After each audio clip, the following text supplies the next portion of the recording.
Hello everyone, नमस्कार। Welcome to my YouTube channel. आज की डेट 26/7/2024।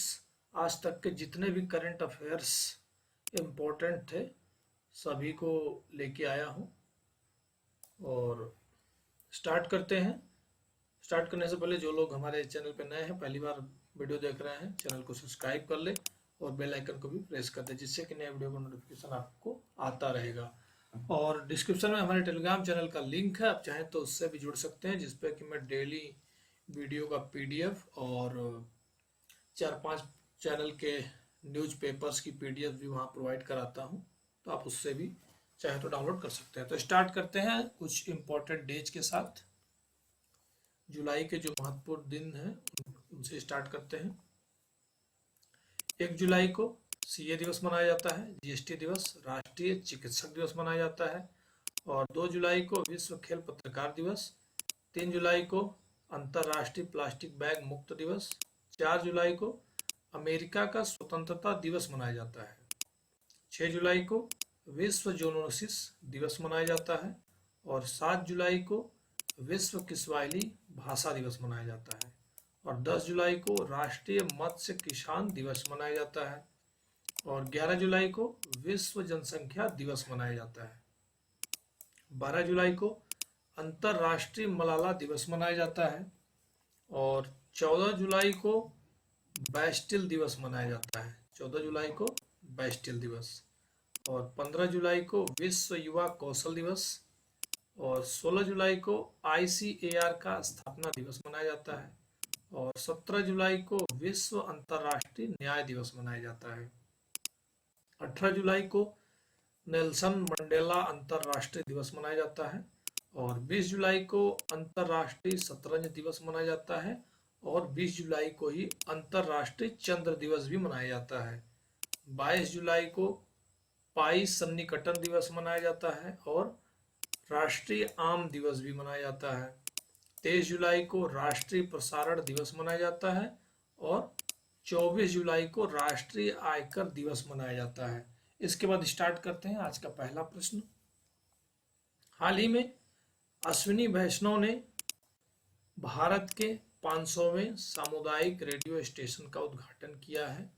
तो अश्विनी वैष्णव ने उद्घाटन किया है इन्होंने आइजोल में।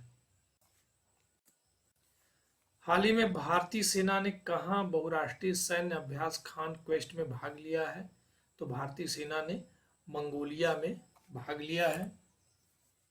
हाल ही में भारत के राष्ट्रपति भवन में स्थित दरबार हाल का नाम बदलकर क्या किया गया है? तो भारत के राष्ट्रपति भवन में स्थित दरबार हाल का नाम गणतंत्र मंडप रखा गया है। हाल ही में किसे आरईआई रेल का प्रबंधक नियुक्त किया गया है? तो ब्रिजेश दीक्षित को रेल का प्रबंधक नियुक्त किया गया है।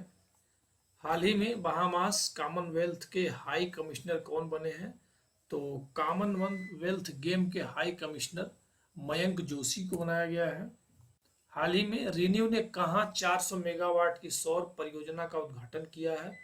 तो रिन्यू ने राजस्थान में 400 मेगावाट की सौर परियोजना का उद्घाटन किया है। हाल ही में अगले साल जुलाई तक रेलवे कनेक्टिविटी के तहत आने वाला पूर्वोत्तर क्षेत्र का चौथा राजधानी शहर कौन सा है? तो आइजोल है। हाल ही में पी चंद्रशेखरन का निधन हुआ है, वे कौन थे? तो पी चंद्रशेखरन का निधन हुआ था, वो समाचार संपादक थे। और हाल ही में पेरिस के ग्रेविन म्यूजियम ने किस भारतीय अभिनेता के सम्मान में गोल्डन कॉइन जारी किया है? तो पेरिस के ग्रेविन म्यूजियम ने शाहरुख खान अभिनेता के नाम से इन्होंने गोल्डन कॉइन जारी किया है। हाल ही सैन्य प्रमुख मिन आंग लाइंग किस देश के कार्यवाहक राष्ट्रपति बने हैं? तो मिन आंग लाइंग जो कि म्यांमार के राष्ट्रपति बने हैं अभी ये। हाल ही में विश्व नेताओं का शिखर सम्मेलन 2024 का कहाँ आयोजित हुआ? तो सिंगापुर में आयोजित हुआ। और हाल ही में पेटीएम ने पीओएस समाधान प्रदान करने के लिए किसके साथ साझेदारी की है? तो एक्सिस बैंक के साथ साझेदारी की है। हाल ही में किसे फिर से अंतरराष्ट्रीय ओलंपिक समिति में चुना गया है? तो नीता अंबानी को फिर से अंतर्राष्ट्रीय ओलंपिक समिति में चुना गया है। हाल ही में अंडमान और निकोबार के डीजीपी कौन बने हैं? तो HGS धारीवाल को इनको डीजीपी बनाया गया है अंडमान और निकोबार का। वर्ल्ड पैराग्लाइडिंग चैंपियनशिप 2024 की मेजबानी कौन करेगा? तो वर्ल्ड पैराग्लाइडिंग चैंपियनशिप की मेजबानी हिमाचल प्रदेश करेगा। हाल ही में भारतीय लागत लेखाकार संस्थान का अध्यक्ष नियुक्त किया गया है। तो विभूति भूषण नायक को लेखाकार संस्थान का अध्यक्ष नियुक्त किया गया है। भारतीय लागत लेखाकार संस्थान केंद्रीय कॉर्पोरेट मामलों का मंत्रालय के अंतर्गत आता है। भारतीय लागत लेखाकार संस्थान भारत में लागत और लेखा प्रबंधन का नियामक है। भारतीय लागत लेखाकार संस्थान विश्व का दूसरा सबसे बड़ा एशिया का सबसे बड़ा लागत और प्रबंधन लेखांकन निकाय है। भारतीय लागत लेखाकार संस्थान का मुख्यालय कोलकाता पश्चिम बंगाल में है। और भारतीय लागत लेखाकार संस्थान के 4 क्षेत्रीय परिषदें हैं, कोलकाता, दिल्ली, मुंबई और चेन्नई में स्थित है। और इनके 13 चैप्टर हैं और 10 विदेशी केंद्र हैं। संस्थान International Federal of Accountants, Federation of Asian and Pacific Accountants और South Asian Federation of Accountants का संस्थापक सदस्य है। हाल ही में राष्ट्रीय आयकर दिवस कब मनाया गया? तो राष्ट्रीय आयकर दिवस 24 जुलाई को मनाया गया। FAQ द्वारा जारी रिपोर्ट के अनुसार भारत वन क्षेत्र वृद्धि के मामले में विश्व में कौन से स्थान पर है? तो FAQ रिपोर्ट के अनुसार भारत 3रे स्थान पर है। अब लास्ट में आज और कल के कुछ मोस्ट इंपॉर्टेंट क्वेश्चन को हम डेली रिवीजन करते हैं डेली की वीडियो में लास्ट में। तो फर्स्ट में आइजोल में अश्विनी वैष्णव ने भारत के 500वें राष्ट्रीय रेडियो स्टेशन का उद्घाटन किया। और मंगोलिया में भारतीय सेना ने बहुराष्ट्रीय सैन्य अभ्यास खान क्वेस्ट में भाग लिया। भारत के राष्ट्रपति भवन में स्थित दरबार हॉल का नाम बदलकर गणतंत्र मंडप किया गया।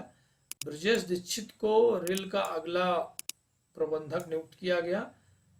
बहामास कॉमनवेल्थ के हाई कमिश्नर मयंक जोशी बने हैं। और राजस्थान में रिन्यू ने 400 मेगावाट की सौर परियोजना का उद्घाटन किया है।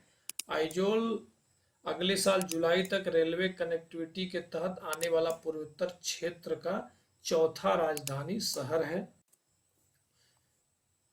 शाहरुख खान को पेरिस के ग्रेविन म्यूजियम ने भारतीय अभिनेता के सम्मान में गोल्डन कॉइन जारी किया है। सैन्य प्रमुख मिन आंग हाइंग म्यांमार देश के कार्यवाहक राष्ट्रपति बने हैं। और सिंगापुर में विश्व नेताओं का शिखर सम्मेलन 2024 आयोजित हुआ। पेटीएम ने पीओएस समाधान प्रदान करने के लिए एक्सिस बैंक के साथ साझेदारी की है। और नीता अंबानी को फिर से अंतर्राष्ट्रीय ओलंपिक समिति में चुना गया है। अंडमान और निकोबार के डीजीपी HGS धारीवाल बने हैं। और विभूति भूषण नायक को भारतीय लागत लेखाकार संस्थान का अध्यक्ष नियुक्त किया गया है। और असम राज्य के चराईदेव मैदान को यूनेस्को के विश्व धरोहर स्थल के लिए नामित किया गया है। नाइजीरिया देश के कलाकार फोला डेविड ने किसी व्यक्ति द्वारा निर्मित सबसे बड़ा चित्र बनाया है। और किरण पहल ने वर्षा में ग्रीष्मकालीन एथलेटिक्स प्रतियोगिता में स्वर्ण पदक जीता है। और सुप्रीता सीटी सियाचिन ग्लेशियर में तैनात होने वाली दूसरी महिला अधिकारी बनी है। और KB सुब्रमण्यम को फेडरल बैंक ने MD CO नियुक्त किया है।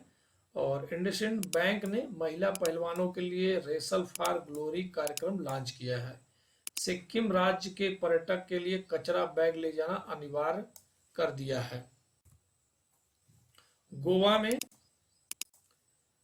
नौसेना ने INS त्रिपुट को लॉन्च किया। और इजराइल देश की संसद में UBRWA को आतंकवादी घोषित किया है। और रोनाल्ड एल रोवे जूनियर अमेरिका सीक्रेट सर्विस के कार्यवाहक प्रमुख नियुक्त हुए हैं। और रहाब अल्हाना को फ्रांसीसी सरकार द्वारा सम्मानित किया गया है। अरुणाचल प्रदेश परीक्षा में अनुचित साधनों को रोकने के लिए विधेयक पारित किया गया है। और तेलंगाना राज्य ने टीबी मुक्त नगर पालिकाओं को हासिल करने के लिए प्रोजेक्ट स्वास्थ्य नगरम लॉन्च किया है और क्रिस्टल मिसल को एंटोनिया देश के अगले प्रधानमंत्री के रूप में मंजूरी मिली है और रांची में विलियम इम्प्रेशन का उद्घाटन किया गया है। मिजोरम राज्य ने एक सरकारी ओटीटी लॉन्च किया है। अजरबैजान ने क्लाइमेट फाइनेंस एक्शन फंड शुरू किया है और जापान के वैज्ञानिकों ने जीवित त्वचा के साथ रोबोट का चेहरा विकसित किया है। इसरो वायु श्वसन प्रणोदन प्रणाली का उड़ान प्रयोग किया है और नूनो बारगेस स्वीडन ओपन पुरुष एकल ट्रॉफी इन्होंने जीती है और चंडीगढ़ भारत का पहला चिकित्सा संस्थागत संग्रहालय स्थापित होगा। इसी लास्ट रिवीजन क्वेश्चन के साथ आज की वीडियो समाप्त होती है। उम्मीद करता हूँ वीडियो पसंद आई होगी। फिर से रिक्वेस्ट है, जो लोग चैनल पे नए हैं प्लीज चैनल को सब्सक्राइब कर लीजिएगा। तो मिलते हैं नए वीडियो में नए जानकारी के साथ, तब तक के लिए नमस्कार, राधे राधे।